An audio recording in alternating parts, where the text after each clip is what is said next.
very little work has been done on internal combustion engines simply because most of the people believe that they will be extinct in the next 20, 30 years. The truth is that the internal combustion engines have not been optimized even in full size. Needless to say, in downsizing them, as now in the hybrid vehicles, which becomes even more challenging. It seems that there is much more work done in the academia than the industry is actually interested in incorporating or looking into further to bringing to the market. Yes, that's true. I mean, it's always the case. It's always the case that something that happens in a university, that it's even, it can be exciting, and sometimes we just pursue things because we want to know. Sometimes, a lot of times, we pursue things that we prove cannot be done, and that is our contribution. Our contribution is to sometimes put nails on a coffin, right?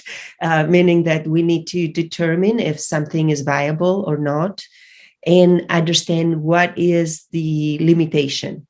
Why? Because 10 years later, the technology on a different area can change and can flip the technology and therefore remove the limitation. And therefore, one can open again the question of the discovery.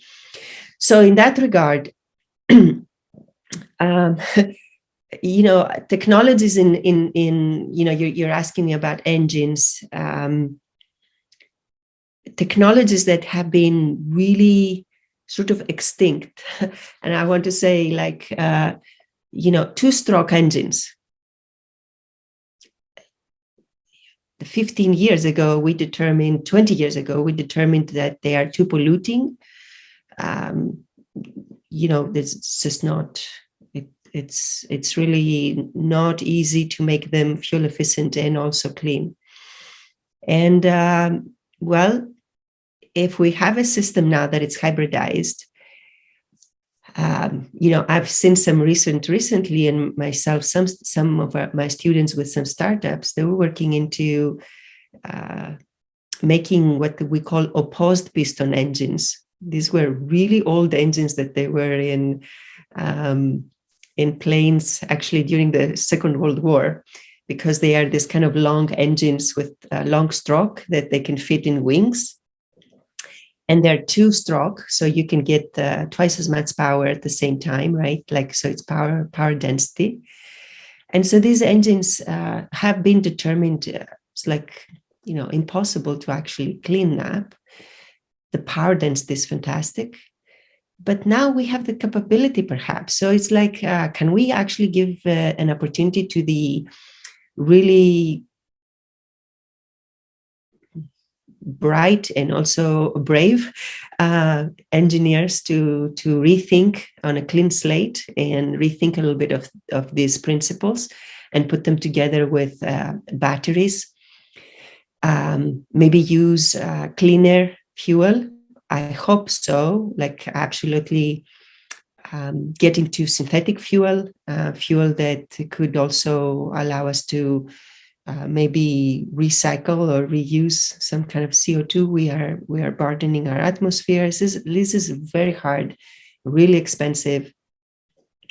And I just want to say that some of this carbon capture and some of these technologies that have been, there's been a lot of excitement. On the other hand, I don't want people and corporations to use them to delay our electrification and the decarbonization we can have as fast as possible with electrification.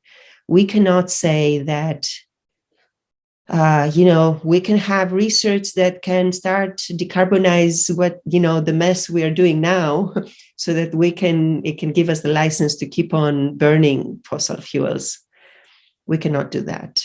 And we should not let that happen.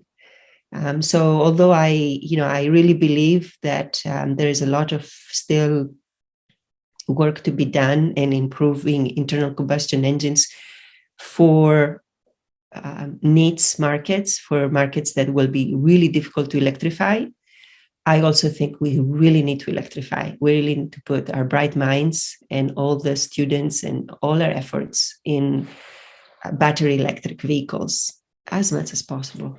And by vehicles, I mean light duty, medium duty, heavy duty, even airplanes. I mean, that's going to be hard, obviously. But how do we do it? The US targets an electric vehicles fleet by 2035, while in the EU, a mix of electric, even hydrogen cars. Still, we need to solve some technical problems, also equity and environmental stewardship. Batteries' critical materials are lithium, cobalt, and nickel. Let me add here that the primary global lithium producers are Australia, Chile, and Argentina.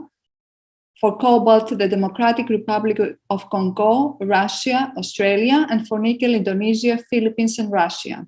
Also, the new EU regulatory framework for batteries underscores the sustainability of battery value chains, including the transparent and ethical sourcing of raw materials. What are the challenges of a circular battery ecosystem? I understand you made a reference before, so shall we look into the challenges of such an ecosystem? Yes, exactly. That's part of this ecosystem. The circular ecosystem is to, of course, be able to recycle batteries and reuse the material. But an important part is to extend their cycle and their use as much as possible. At the EU, we just actually last week between the US and the EU, there was an agreement to actually work on that battery ecosystem. And in the overall supply chain and network that US and Europe would work together to resolve. And by that, I mean, as you mentioned, we rely on South Hemisphere a lot that produces the lithium and the cobalt. And then nickel, we've seen the huge cost increase, the prices increase because of the Russia-Ukraine war, the invasion. So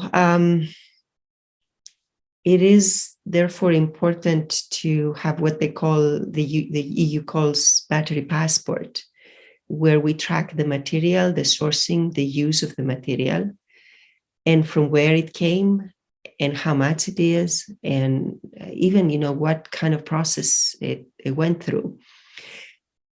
It's also important, this passport, to have the state of the health of the battery and state of safety, because at this point, state of health of a battery is assessed based on its total capacity and its resistance or impedance, how fast it can give the power.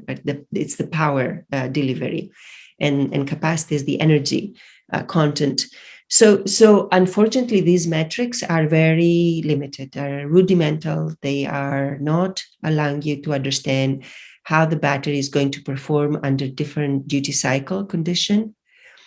And they actually also, unfortunately, do not indicate how safe the batteries are to handle and to be able to repurpose, sometimes even transport.